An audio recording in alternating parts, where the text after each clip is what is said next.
Alright, Pat here again. I'm showing you guys right now the conservative long strategy with no stop loss. And you'll see that there are quite a bit of rules that make up the strategy. So we're looking at the second tab, the watch list rules. Preferences, basically once you set your preferences, these don't really change. The only thing you might be changing for the most part across strategies are how many symbols you're purchasing and the amount of shares that you're trading at a time. And when you're trading much smaller, much lower valued stocks, like the $1 to $2 stocks, you're going to be trading 1,000 shares at a time versus $2 to $40 stocks. You're going to trade less shares, which would make sense because money management's a big aspect of being a successful trader. So we're going to look at the watch list, and I'm going to go through this real quick. Average true range, meaning the stock stays in a certain range. It moves on average 50 cents per day. 3% is the average true range in percentage points. Yesterday's volume, the 10-day, 20-day, 30-day, 5-day, or 50-day and 5-day are all greater than 250,000 shares. Institutional ownership percentage is greater than 10. 10-day simple moving average is at least 35 cents greater than the 20-day simple moving average. The 3-day simple moving average is greater than the 18-day. The 5-day is greater than the 18-day. The 5-day is at least 35 cents greater than the 10-day. Yesterday's close price is less than $40 and greater than $2, and the total number of bullish indicators is at least 2 more than the bearish indicators. So basically what these rules say is if the stock is trending up, the simple moving average is up over from 3 over 5, 5 over 10, 10 over 18, and it's an upward trend, and there's a little bit of volatility. And we're looking for volatile stocks because that's where we make our money. So we look at the open new position rules. Many of the same criteria in effect. However, we tighten up our criteria for a stronger buy signal.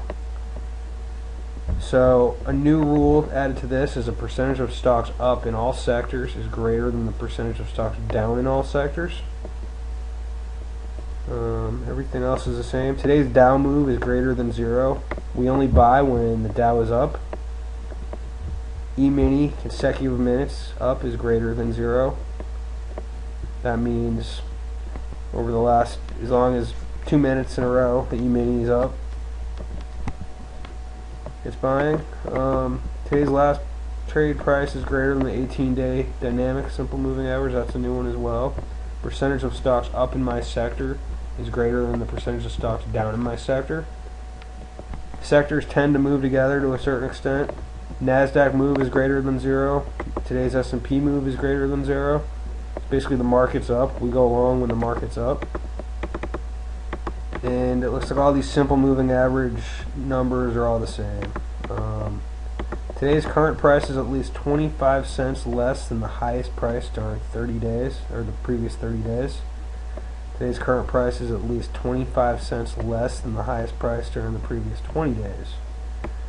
Today's current price is at least negative 25 cents less than yesterday's close price.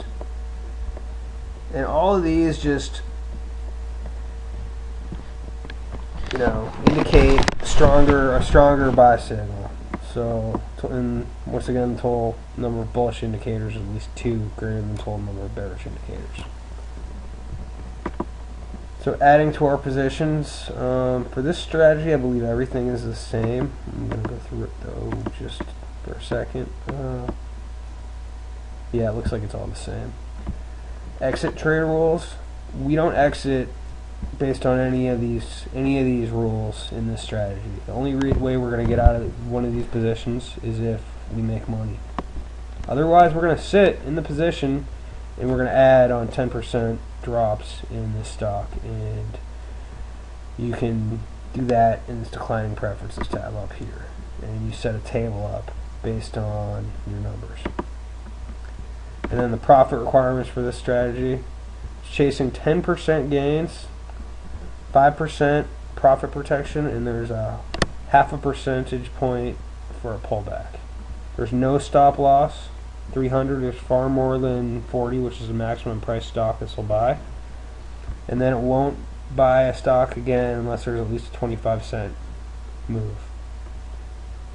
So that is a conservative long strategy with no stop loss. I will be actually running this on a simulator for the next month and showcasing the results to my audience here. So if you are interested and want to see what the strategy, how it's performing, it will be updated roughly once a week.